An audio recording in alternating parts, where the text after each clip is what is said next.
Hi everyone, and welcome to a new episode of Until We Read Again.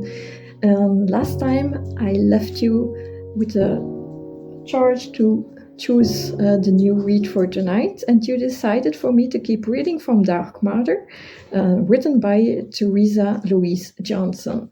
And that's what I'll do right now.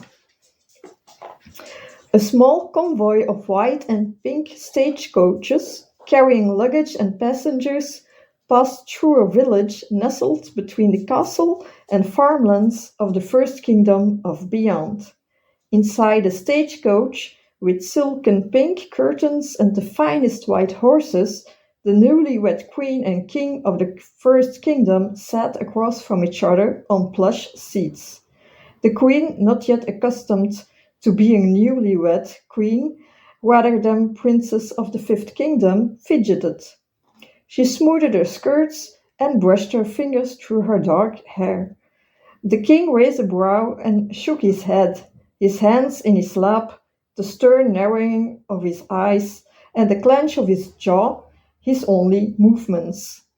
To busy herself and avoid his glare, the queen pushed the curtain aside. What a quaint village!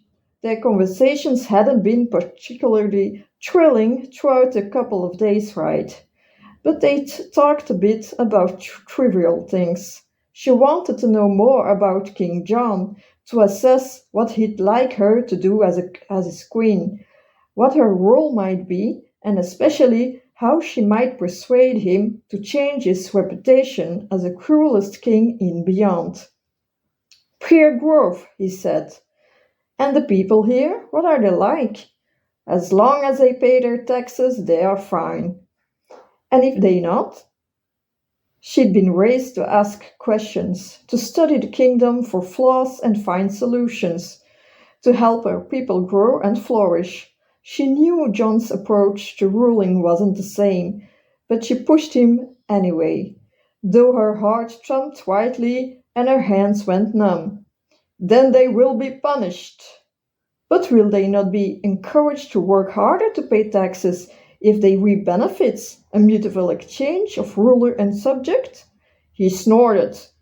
That is not the way of the First Kingdom, and you had to best learn our ways.